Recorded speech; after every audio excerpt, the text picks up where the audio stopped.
Britain has been shocked by images of burnt out cars, looted shops, smashed windows, and even a mob attacking a hotel. From Portsmouth to Hartlepool, Leeds to London, from Bolton to Bristol, large and even violent protests have shaken the nation. Why? What is going on in Britain? We'll find out on today's Trumpet World.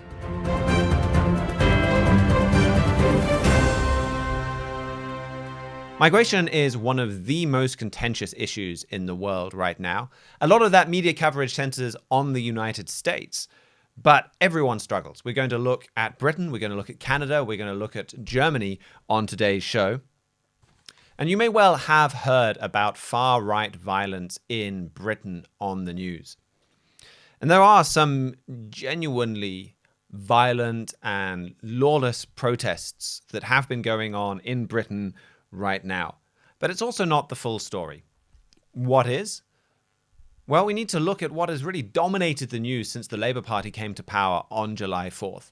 And that has been issues around migration and minority violence. So on July 18th, you had gypsies, or Roma, to use the more kind of up-to-date term, I guess, rioted in Leeds, where they burned a double-decker bus and attacked police cars after authorities tried to take 3 neglected children into care. July 23rd, there was a video taken of a police officer kicking a Muslim man in the head. That later went viral. And in response, a mob surrounded a police station in Rochdale shouting Allahu Akbar. But later, the full video showed that actually this Muslim man had attacked the police and had even broken a policewoman's nose.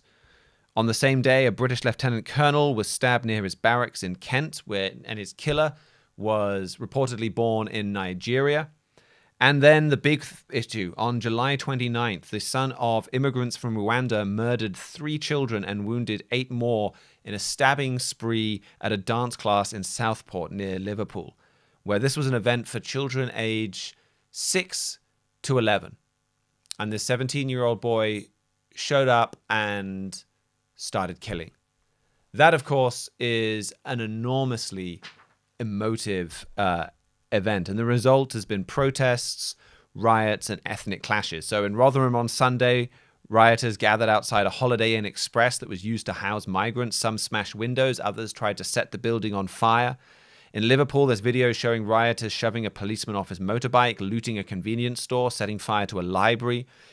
In Hull, they slashed tires at a car dealership belonging to a Kurd. Stoke-on-Trent, protesters and Muslims clashed outside of a mosque.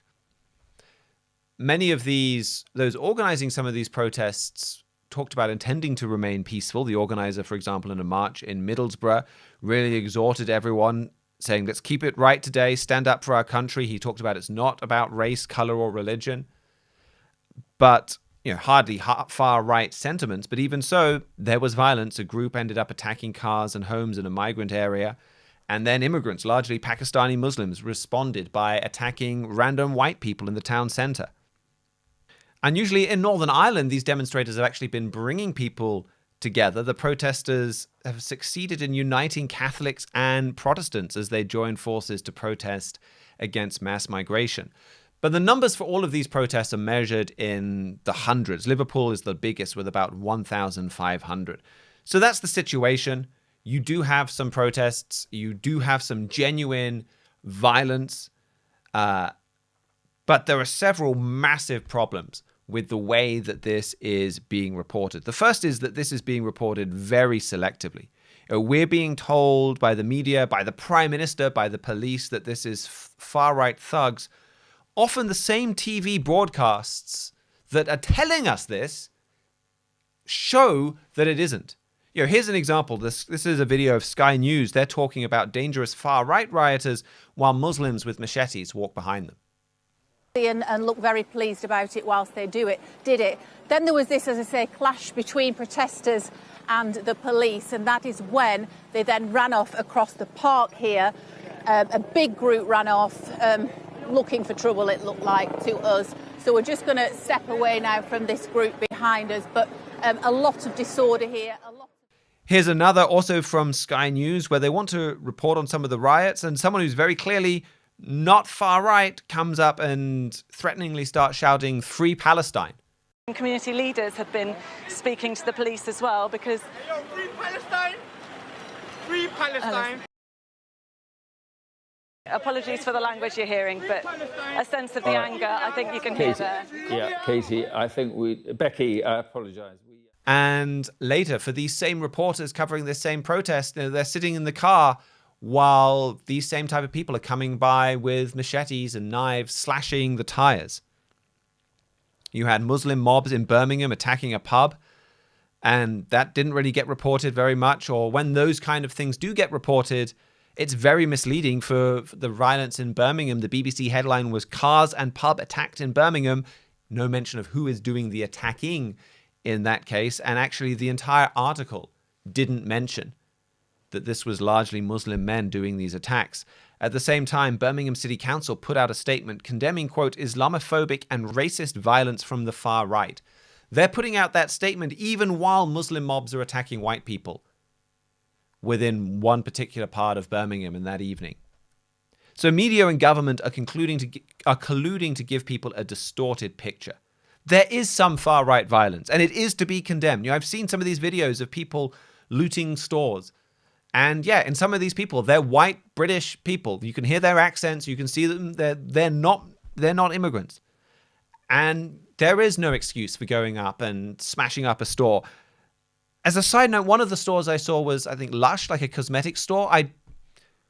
What kind of far-right thug loots a cosmetic store?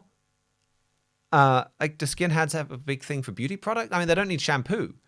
So I don't know what's going on there, but totally seriously, no one should be burning libraries, hotels with migrants in it, any of those things that we've been seeing. But again, that is not the whole story.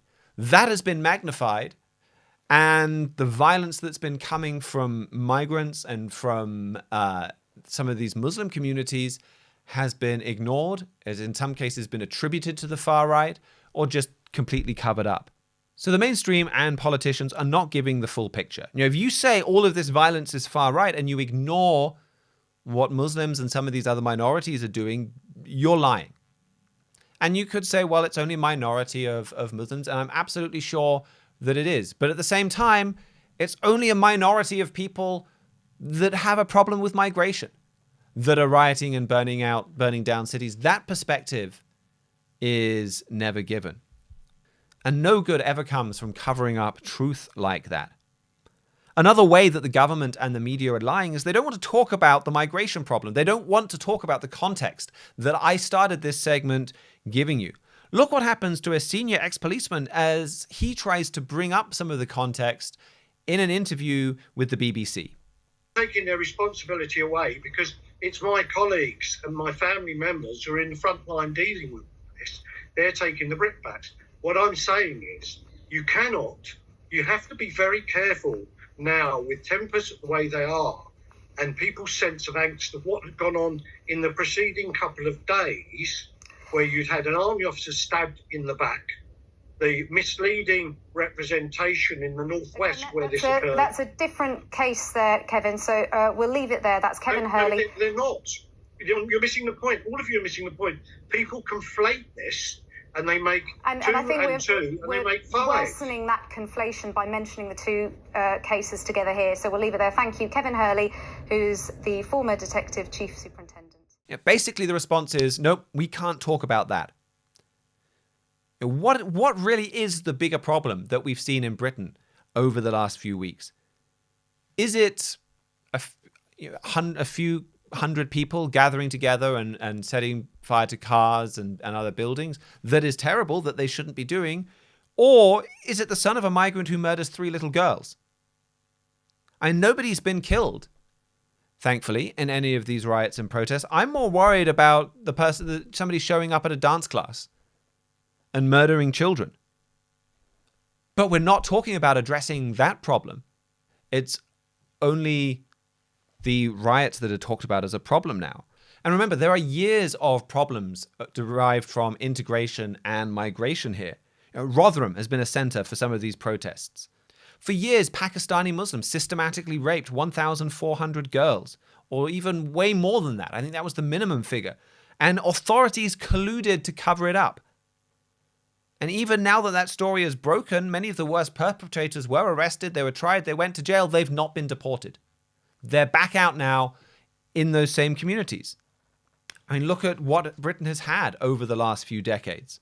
You had the 7th of July bombings that killed 52 people in 2005. You had the attack on that concert in Manchester that killed 22 people in 2017 and injured more than 1,000. 8 people were murdered in a London bridge attack that occurred later that year. You had a teacher just a couple of years ago during kind of COVID who was forced into hiding for his life after showing an image of Muhammad during a lesson on the limits of free speech.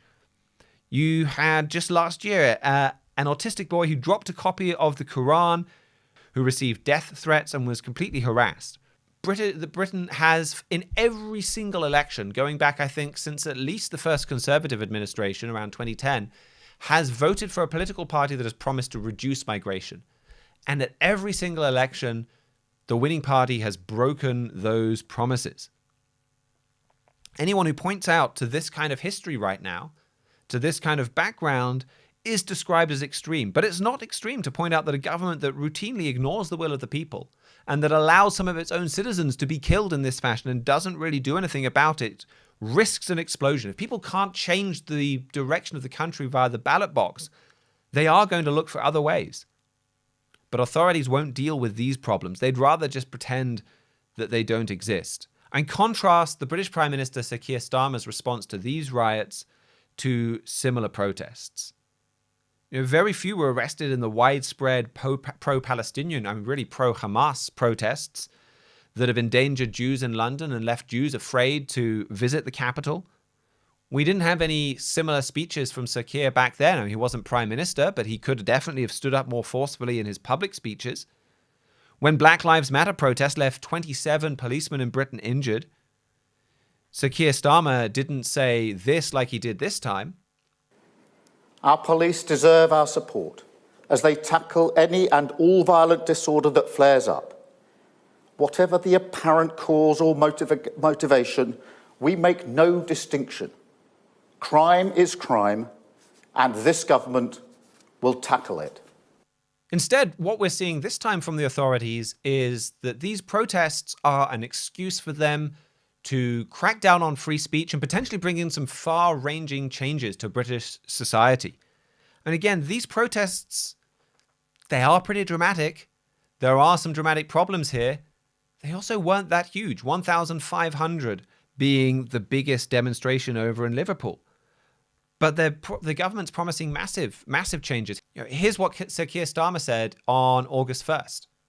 These thugs are mobile. They move from community to community. And we must have a policing response that can do the same. Shared intelligence, wider deployment of facial recognition technology, and preventative action, criminal behaviour orders to restrict their movements. He also promised to go after social media companies. And let me also say to large social media companies and those who run them, violent disorder clearly whipped up online, that is also a crime. It's happening on your premises, and the law must be upheld everywhere. That is the single most important duty of government. Service rests on security, and we will take all necessary action. And attacking libraries, attacking convenience stores, even attacking cosmetic stores is never justified. Upholding the rule of law is essential for any country. But in the wake of these protests, there's a push to demonize anyone concerned about migration as far right. Clear illegal activity by a few could be used as a justification to really try and outlaw an entire worldview. Yes, there was some genuine violence, but it's clear that the vast majority in the UK that are concerned about migration are not far right. They're not out there burning down libraries, and they could find themselves silenced. And over the last few days, this story is really now focused on and revolved around Twitter and Elon Musk, with several government officials basically going directly after Elon Musk.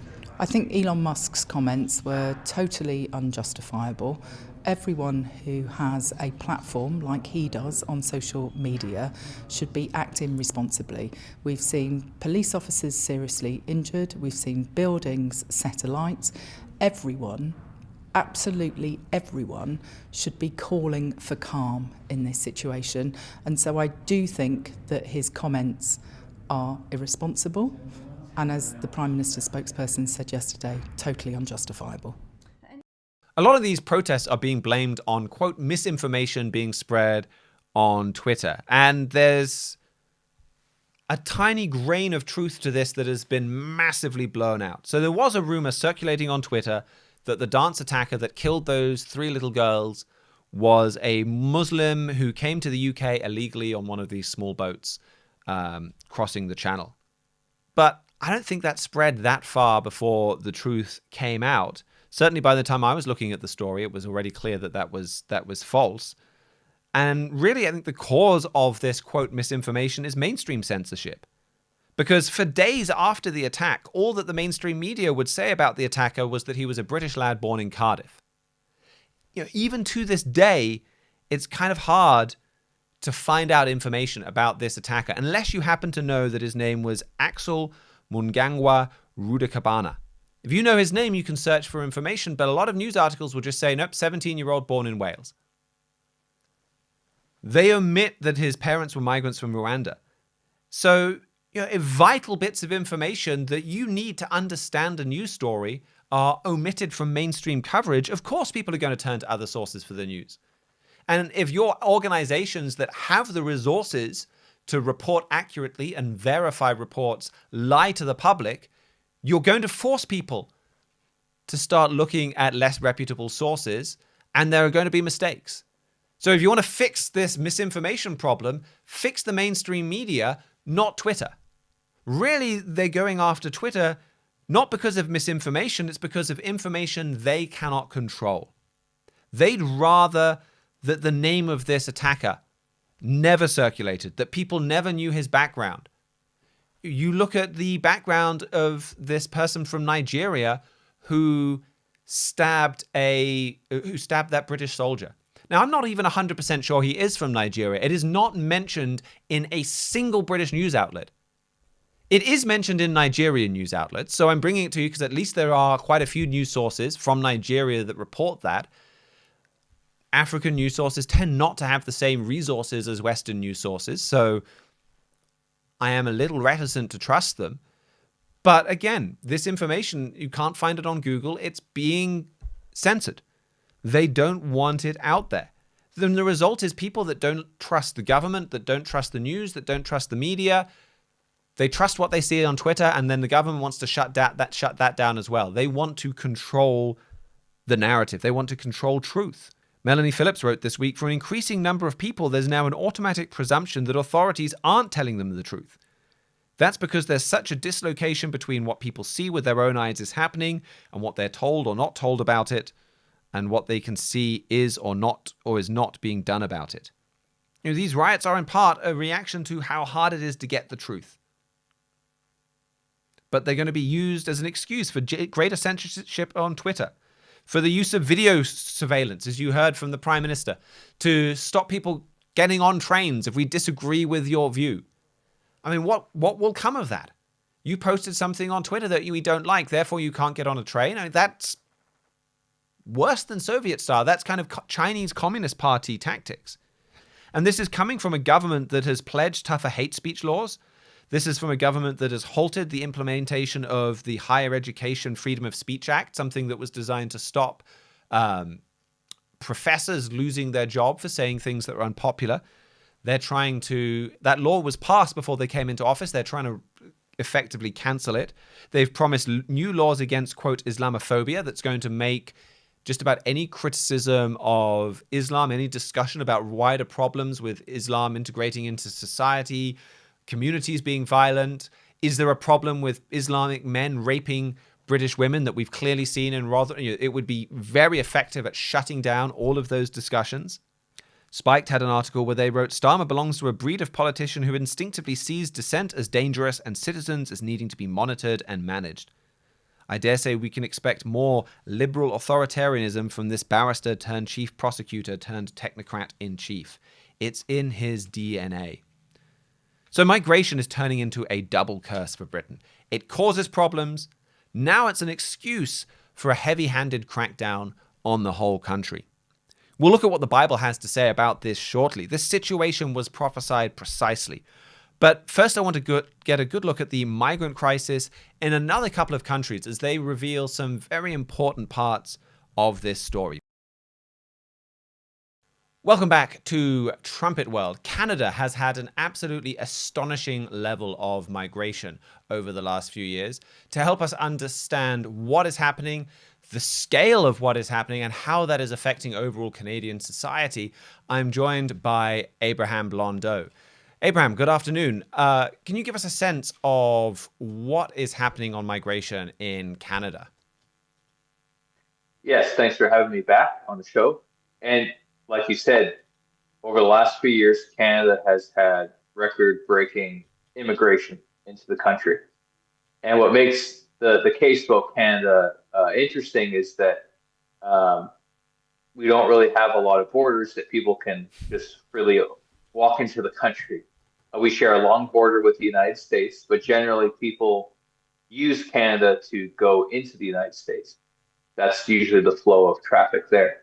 So for this immigration level to happen, it's a very deliberate policy of flying people into the country from around the world. So Canada, it's always been a nation of different peoples. We're called the nation of Canada, but we're really three nations in one.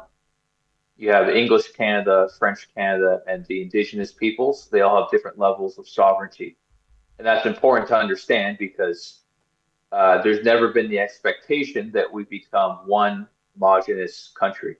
We've always been different peoples living together. And so when migration really started, there was never the expectation of integration. So multiculturalism became a policy in 1971 with Pierre Elliott Trudeau, and that really started bringing in foreigners into the country as a deliberate policy. And that has intensified under his son, Justin Trudeau. And so we have seen some pretty astounding statistics. Let me just paint a picture here with some numbers for you. So the first year of Justin Trudeau's premiership, the years 2015 to 2016, we had just over 300,000 people come into the country.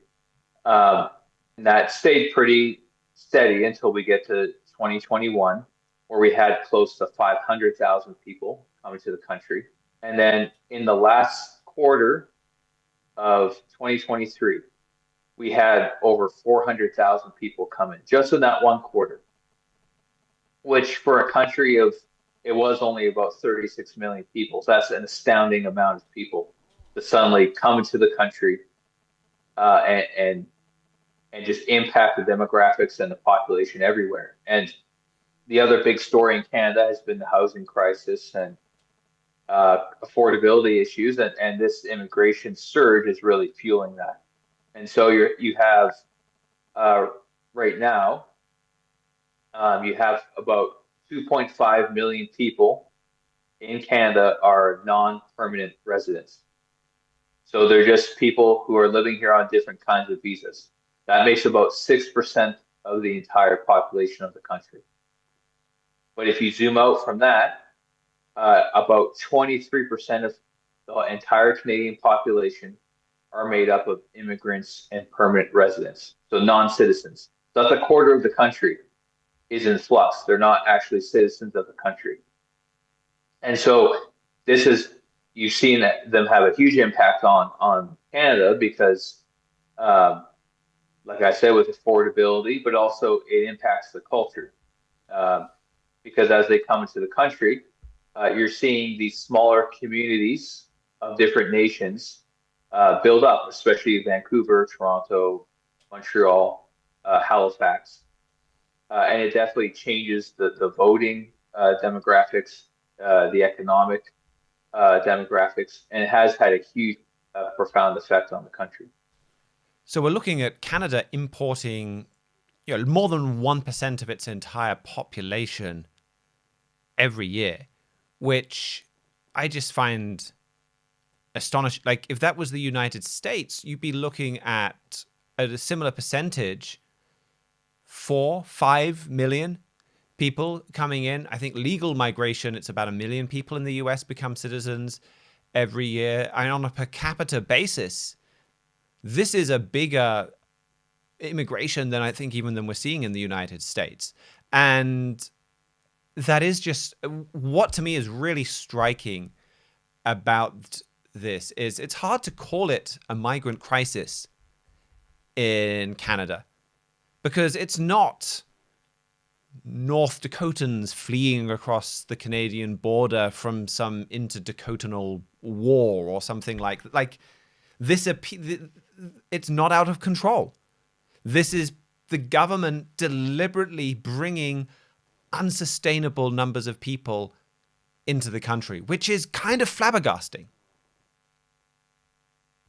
Exactly. It's on the trumpet, we use this word chaos by design to describe a lot of radical left policies, but this is a perfect example of that, where there's no way these people can they might want to come into Canada anyway, but there's no way they can come to the country unless the federal government organizes the flights, the visa programs, even the civil servant manpower to process all these people in the right amount of time. So it's all a deliberate policy.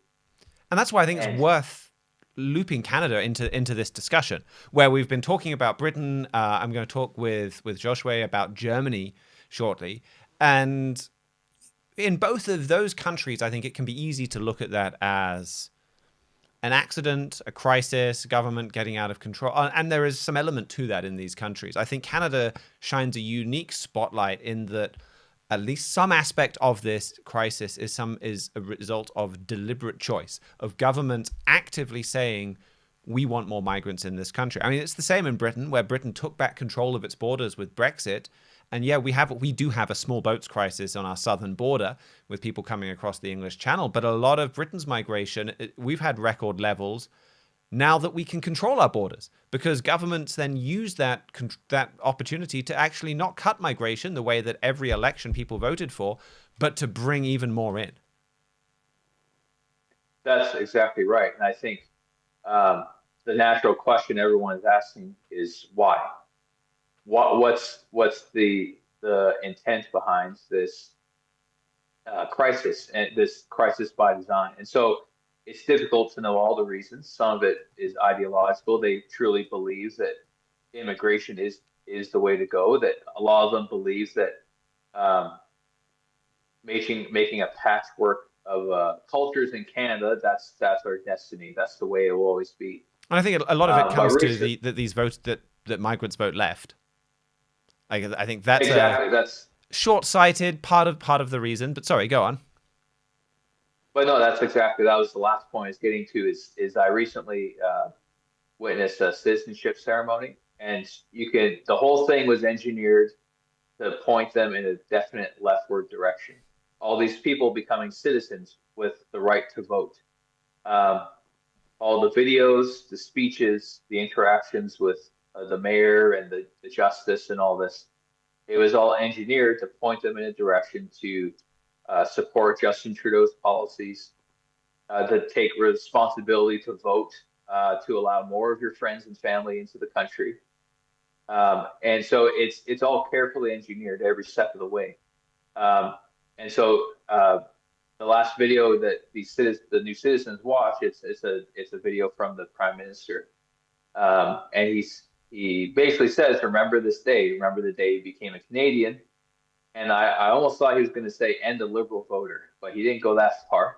But that's the intent of all this is going on. And so when you see, if you look at the political spectrum for a moment, you see Trudeau's poll numbers and how according to all polls, he doesn't have a chance at re-election. But if you bring in 500,000 new permanent residents every year, and a sizable amount of those become citizens every year, you're increasing your odds of creating voters in these key districts in Canada to win another election. And it's the same over here. I mean, my wife was from Canada. She took the UK citizenship procedure. The test that you have to do for that is basically a test on how you claim benefits. I mean, they have softened that aspect in more recent years, but it's all about taking a new migrant and putting them on this pipeline to become basically a client of the leftist establishment, where they're getting money from the government, and therefore they're always going to vote for the left-wing party that gives them more money. Abraham, thank you very much for joining us. Thank you for having me on. Welcome back to Trumpet World. Of course, those of us in the English-speaking world aren't the only ones struggling with migration problems. For Germany, this has been one of the biggest stories over the last 10 years or so, driving some absolutely critical changes in German government and society. To talk about them today, I'm joined with our German correspondent, Joshua Michels. Now, this story of migration, it's a long-term story. It's also been driving some of the headlines this week within Germany, both in terms of the problems of migration and some potential solutions. Perhaps you could start by telling us about some of those. Yeah, migration has actually been a huge issue just this week in Germany. I don't think it made it much into the international news. And there was a terrorist attack or a knife attack in Stuttgart, Germany, just last week by a Syrian. And Bild had like a headline where it said 17-year-old committed already like 34 criminal cases. And he comes from a family with 110 criminal cases. And just earlier, a court decided that the situation in Syria is now in a way where there's still civil war going on, but it's not as dangerous, that some of those migrants could actually return. So this sparks a whole lot of a debate. Since 2015, since 2016, hundreds of thousands of Syrians came seeking refuge in Germany, and now there's potential that they, or many of them, could return back to Syria. So just like with Britain, we've had this story where there have been some immediate news events. There's also long-term causes, long-term problems with migration that goes back decades. Perhaps we can talk about just some of the broader pictures as well within Germany that have got us to this point. Yes, so Germany has a history of migration. At one point, many people migrated away from Germany due to wars or other things. And of course, there was a lot of migration to America. But then after World War II, lots of migrants came back, and lots of Germans actually came back from Eastern Europe later on too. And then they needed laborers. Some came from Europe, but a lot of people came also from Turkey. And there was a labor agreement with Turkey. And that actually sparked the first, where there were like more challenges culturally related to migration. And then 2015 is kind of where, in more recent times, this really exploded. That was where you had the everything fell apart in Syria. Migrants started coming across on land into Europe. And there was that famous statement where Angela Merkel said, was it, "We can do this," or something along those lines. We're going to take care of all of these Syrian migrants. And this was the birth of the Alternative for Deutschland party, really, as a major mass movement. They existed before then, but they were kind of nerdy German economists who disagreed with parts of the European Central Bank's policies. This transformed them. It transformed, it set that, along with the 2008 financial crisis, have really set the foundation for the state of German politics that we see today. Yeah, it transformed Germany like almost no other event in recent history.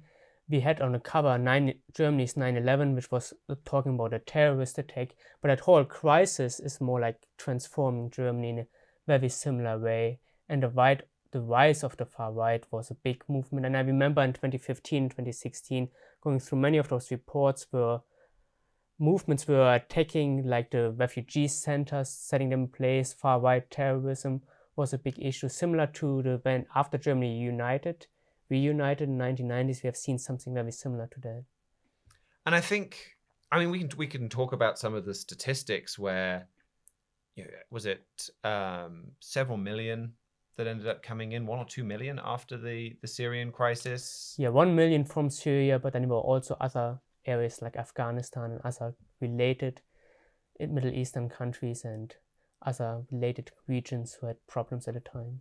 But I don't think I really appreciated what a big impact this had on Germany until I was traveling around the south of Germany a year or two ago. And that just drove home to me how much of a society is still based on trust in Germany in a way that things might have been in Britain and America, not in my lifetime, but maybe 50, 60 years ago, maybe more recently in some parts of rural America, say, but that it's still the norm in Germany today. Like, I remember I was flying into Zurich, I was going across into southern Germany, a combination of train and car, but you get on the train, no ticket barriers like you see everywhere in London, and Paris has massive ticket barriers that you can't even climb over because they have big problems with that. Nobody checked my ticket. It was all kind of almost based on honesty. Now, I know you do have people sometimes check tickets, but I don't think you could get by with that system in Britain or France or a lot of these other countries.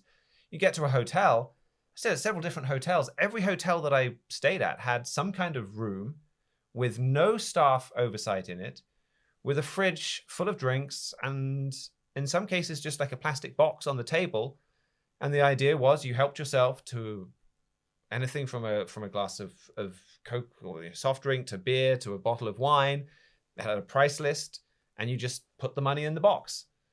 And there was no one to check. There was no security to make sure you didn't take money out of the box. But you could run a hotel like that.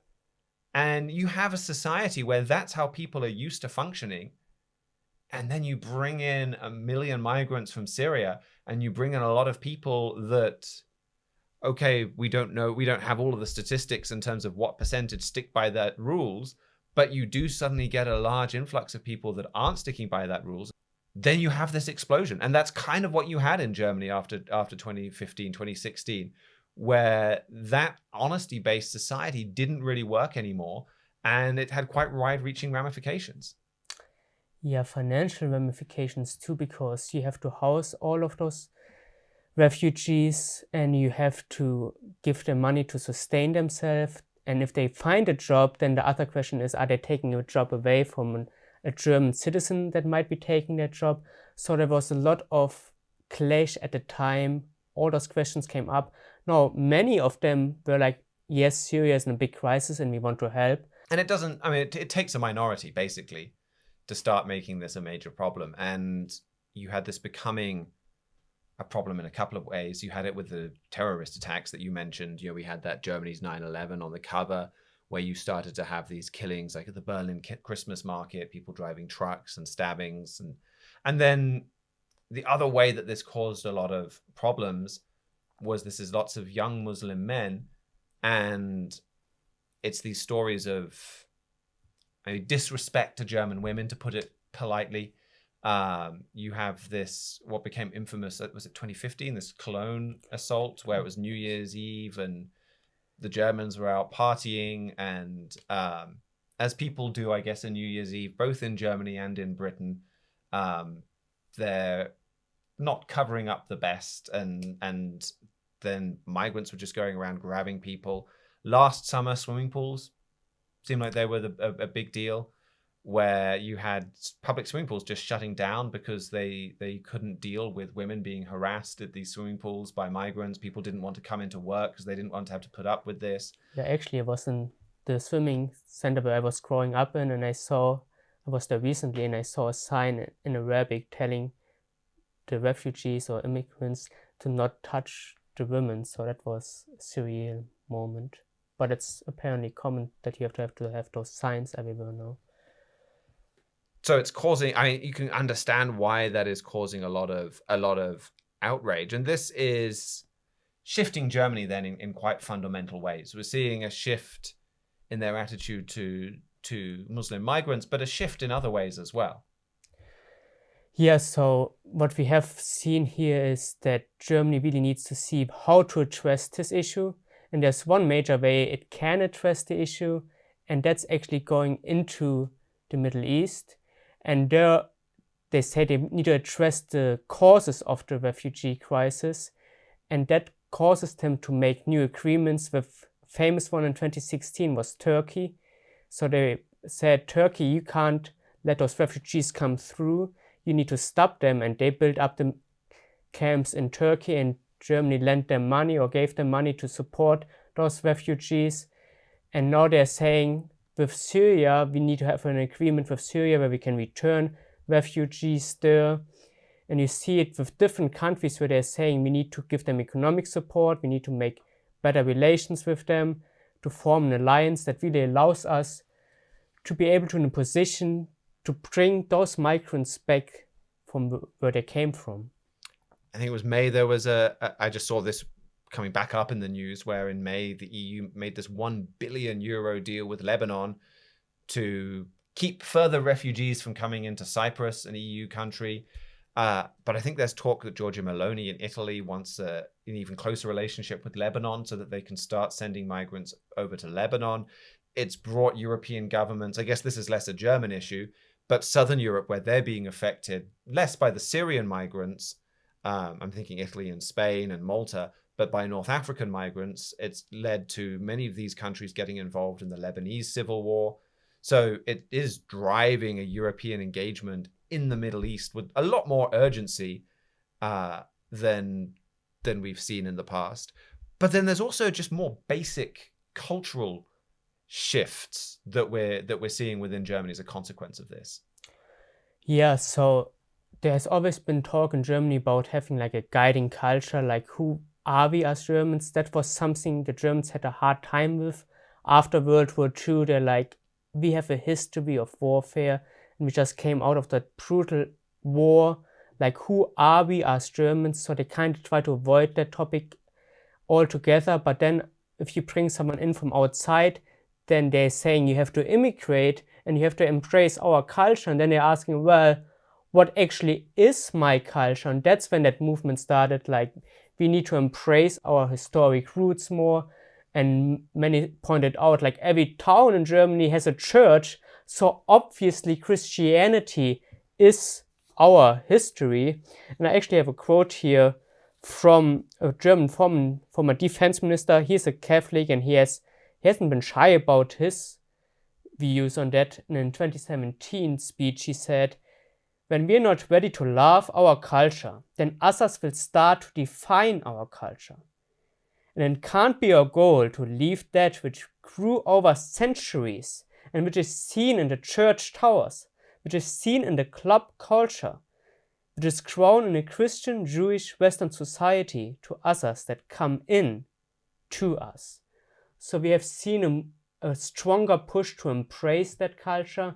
And actually the next year, the European declared the Year of Cultural Heritage, and they sponsored events all around Europe, which millions of people participated in, to really draw attention to that history. I remember one event, it was attended by 70,000, that revolved around the Aachen Cathedral, founded by Charlemagne, who united Europe for the first time through that Catholic approach, where he said, we have that one religion and we can all rally behind it, different groups of people, formerly different religious practices. We can come together under that one umbrella. And that's really what united later on the German people and Europe.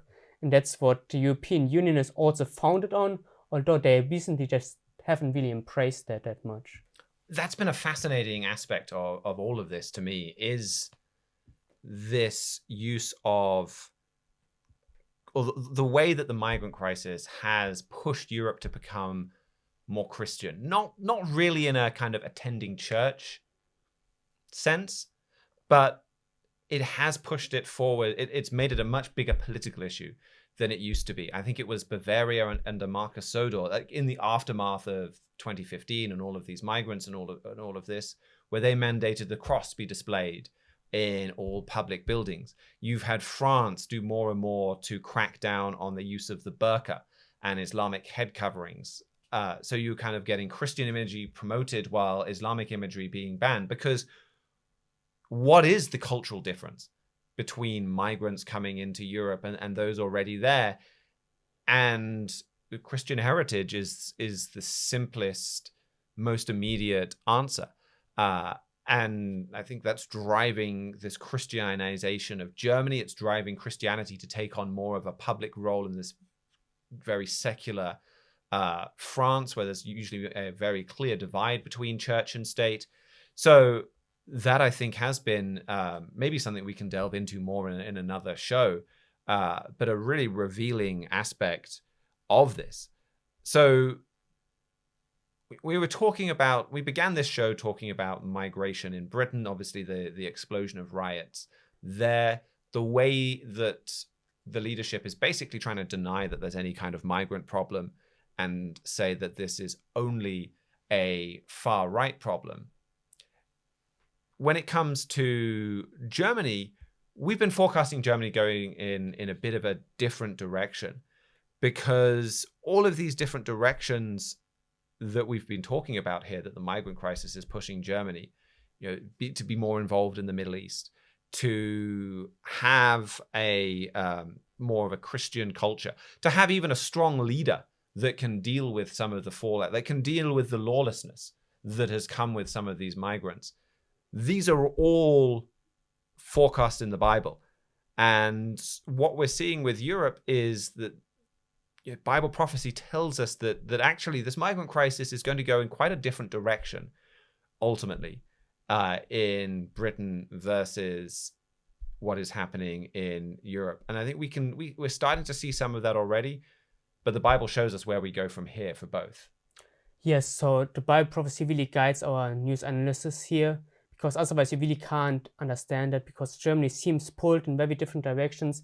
And lots of German people write me in regularly, our country is going down fast, we have economic problems, we have that migrant problem, and we don't see a future for Germany. But what the Bible describes is exactly what we see happening in Germany. For example, the large population of Turks living in Germany have built a relationship with the Turkish government there, so people go back and forth, and there are cultural links already established, there are trade links established, there are linguistics where people can communicate better. And we know from a specific prophecy in Psalm 83 that Turkey actually will be aligned with Germany, and people on the world scene talk about it, that migration has actually brought these countries together. Culturally, there's some clashes, but they see commonalities, they see common goals too, and they see those links that are established. And recently we have seen something similar with Syria.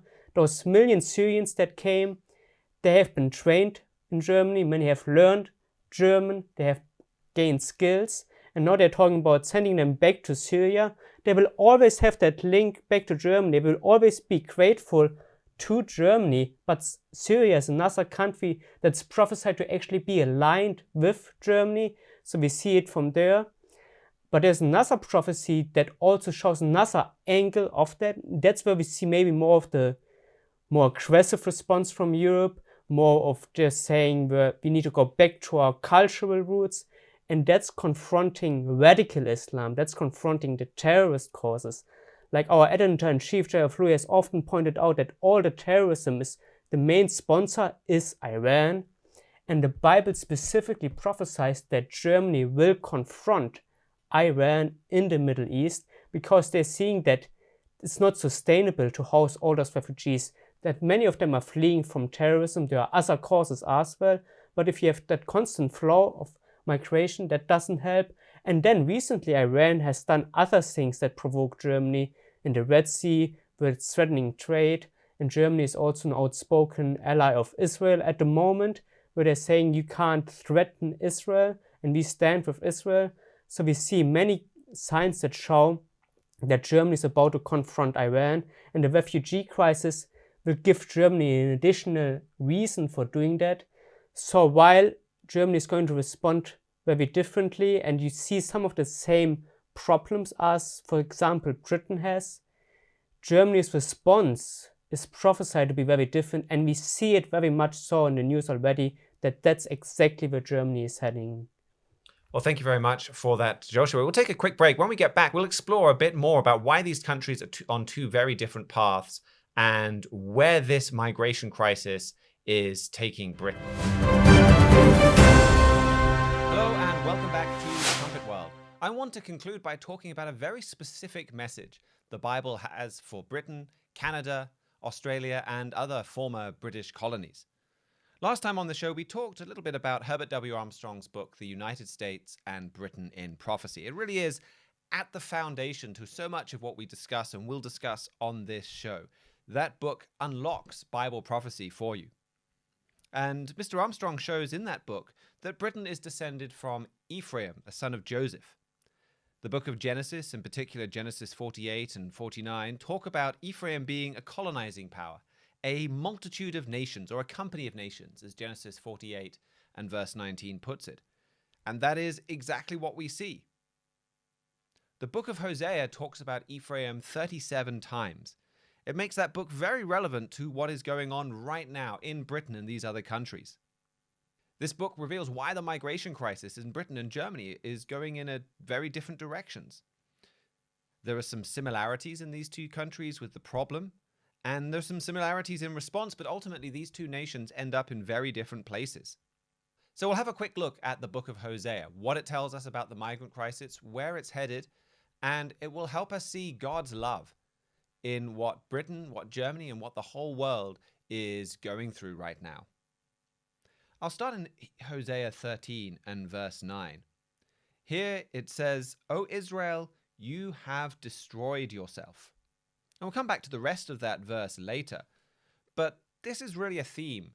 O Israel, you've destroyed yourself, that comes across throughout this book of Hosea. In Hosea 8 and verse 7, for example, it says that they have sown the wind and they shall reap the whirlwind. Hosea and Bible prophecy in general is all about cause and effect. And there's a key message in Hosea that Britain and all these other nations are doing things that are causing them problems and curses. But if we look in verse 7, it says, "Therefore I will be unto them as a lion, as a leopard by the way I will observe them. I will meet them as a bear that is bereaved of her whelps. I will rend the caul of their hearts, and there will I devour them like a lion. The wild beast shall tear them."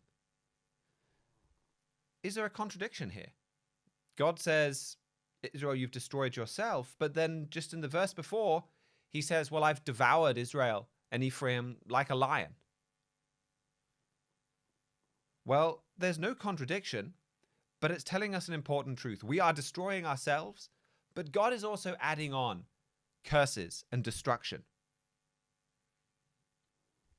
And that is why Britain's crisis is going in a very different direction to Germany's. There is a real migrant crisis in Germany. It's a real problem. It's going to lead to some pretty hard times for Germany. But ultimately, they're going to come out of it stronger and with a strong leader. God is raising them up. But for Britain, well, God says several times in Ezekiel and Jeremiah, I am against you. And so this migrant situation and other curses in the long run are going to get worse. Now, we do see Bible prophecy indicates in the US, for example, God's going to provide a temporary relief from these curses so that this message can go out, and likely that will apply to Britain as well. But ultimately, the nation is going downhill. And so in many ways, the book of Hosea traces cause and effect, how we're causing our own problems, and why a loving God is adding in curses to our nations. This book has a lot to say about personal immorality. It starts with a nation forgetting God. We see that in Hosea chapter 2 and verse 8, where it says, "For she did not know, writes God, that I gave her corn and wine and oil and multiplied her silver and gold, which they prepared for Baal." We had all of this wealth, but we don't acknowledge where all that wealth and blessings came from. And Britain had so much prosperity, led the world for so long, but we don't acknowledge that that came from God and instead spent it all on worthless pursuits. And so God is removing those blessings. Hosea chapter 4 then goes on to talk about all of these different idols, physical things that our nation has embraced and put ahead of God. The materialism that we turn to for satisfaction in our lives that ultimately we worship, that we revolve our lives around. Well, look at Hosea 4 and verse 2 and look at God's description of our society. He says there, by swearing and lying and killing and stealing and committing adultery, they break out and blood touches blood. And this, I think, is an important point to make. When you're looking at some of the information online about migration and some of these problems that the mainstream media tend to not talk about, well, those accounts that will talk about it sometimes make it sound like this is the original sin of our societies, or that migration is our only problem and at the root cause of all of our other problems. And that's not true. And yes, there are problems that go with uncontrolled migration. Yes, it is a real curse, and the book of Hosea talks about that as well. But some of these accounts can kind of give you the impression that everything would be paradise without uncontrolled migration, that all of the people would be honorable and honest and cities would be safe. And that's not the case. I'm sure there would be some improvement. But look how God describes Britain's society there. Swearing, lying, killing, stealing, committing adultery. We have all of that. We see that in the riots. Some of those pictures of the riots, it's not migrants coming in and smashing up shops and taking things. There's plenty of lying and stealing. There's plenty of people that cheat to get ahead, that take when they can get away with it. And take what we talked about at the opening of the Paris Olympics, last week's show, for example. I mean, it's not migrants that are bringing all of these immoral sexual practices to Britain. They're not pushing the LGBT movement on our children in schools. That's not coming from them. Clearly, we have our own problems here as well. And that's causing further problems. Our families are falling apart. The result is that we essentially sacrifice our children, the next generation, because we don't rear and guide them properly. Verse 14 of chapter 4 talks about that. So immigration, it's not the only source of all evil for our societies. It's not the only problem. And in many ways, it's a symptom of societal sickness. We have record numbers of young people not working, for example. We don't have record unemployment. They're not counted as unemployed, but it's because of long-term ill health. 500,000 adults in the UK under the age of 35 are out of work due to long-term ill health. And for a third of them, they're getting benefits from the government because they can't work due to their mental health. In several northern towns and cities, 1 out of 4 of every working age resident is not working. We have this long-term ill health crisis in this country, and the government has responded by this worklessness crisis by encouraging migration. And their thinking is, we're having to pay all of this tax revenue to people not working. To prop up the economy, we need to import more workers. Now, I think there are problems and there are assumptions in that case that you can criticize, and assumptions that may be flawed. But I think more importantly, it covers up this massive problem where we're raising a generation that is just too fragile to work. And this mass migration ends up papering over, well, our societal decline and our family problems that are causing us to be in this crisis where we're just training an entire generation that isn't really capable of doing things and producing. It's also because of our family problems that we don't have strong leaders. Hosea 5 and verse 1 talks about our leaders being a snare, being a trap. Verse 11 of chapter 5 says that the nation as a whole is oppressed and broken in judgment. I mean, we're making foolish decisions, and the result is a society that looks good on the outside, but it's deeply flawed. Verse 12 of Hosea 5 says, "Therefore will I be unto Ephraim as a moth, and unto the house of Judah as rottenness." And the image here is of a moth-eaten garment. It looks good when it's in the cupboard. And you get it out to put it on, and it just all falls apart. It's useless when you need it. And that's Britain today. At times, it can look good. Maybe things do look a little shabby or faded, but it's not until it's really tested that you find out just how fragile everything is. We have a free booklet on Hosea by Trumpet Editor-in-Chief Gerald Flurry, and here's what he wrote. People only see prosperity, glitter, and glamour. Most people today are only living for the next exciting entertainment. Even though the signs of disaster are there, our nations are refusing to see the moths and worms in our society. There is not much substance left to hold our nations together because of our many sins. It's our widespread immorality and sins that are causing this problem. That is at the root of our problems. And migration and the migration crisis and the riots that we're seeing, they're a symptom of that deeper problem. And maybe some are waking up and starting to see these problems a little bit more clearly. Verse 13 talks about Britain and Judah seeing their problems, but they don't go to God for help. Instead, they go to Assyria, to biblical Germany. That's something that's also talked about, Assyria being Germany in that book, The United States and Britain in Prophecy, and something we mentioned a bit about on the show last week. But Hosea specifically talks about immigration as being one of the problems weakening society. Hosea talks more specifically about immigration weakening society. Hosea chapter 7 and verse 8 says, Ephraim, he has mixed himself among the people. Ephraim is a cake not turned. This is another imagery similar to that moth-eaten garment. A cake that is undercooked on one side and burnt on the other because it hasn't been turned. And maybe as you look at it in the oven, it looks delicious. And then you cut into it and it's all burnt out. And it's inedible. That's our society. And God connects it with Ephraim has mixed himself among the people, bringing in all of these foreigners. It's led to a society that is fundamentally fragile and will not stand up when it's tested.